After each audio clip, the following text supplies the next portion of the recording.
Nelson Chamisa uye panguva ine achiudza Douglas Monzora mashoko makunununu kuudza moyo, achimuudza kuti aiwa, I'm going to shut all the doors for reconciliation.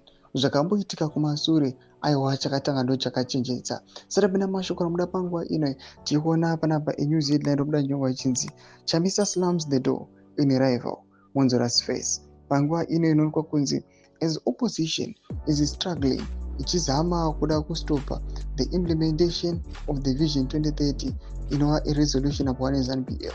Ndibva subscribe or like on the bell icon. Zim FM stereo inobuda nyora ichiti Chamisa slams the door in the rival Monzora's face.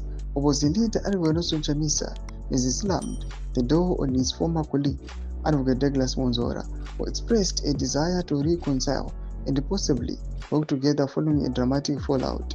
Addressing the media on Friday, Advocate Chamisa said he would not be working with Advocate Monzora in his new political movement, as he accused Advocate Monzora of associating with the ruling ZANU-PF party.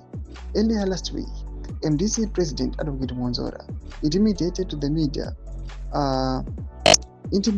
media his desire to dialogue with Chamisa along with other opposition leaders to create a strong opposition front. Ndo mashoko ari kuda panguva ino.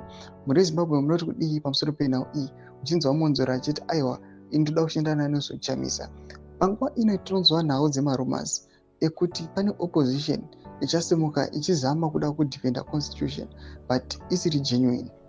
Yakagara yakabraibiwa, especially vana Monzora kana vana Chabangu vanhu vanotongozikamwa kuti ndo vatengesi zvisina kana kubvunza kana kuita sei. Panguva ino tinoona kuti is they are trying to convince Nelson Chamisa kuti let's unite, ngatiitei mubatanidzwa tikwanise kuva neunity tidefende constitutional manipulation.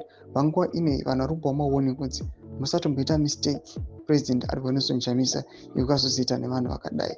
Pena kumese kuchembedza fungura muri kudii pamusoro pechitiko ichi. Musangana subscribe or like, cheta on the bell icon.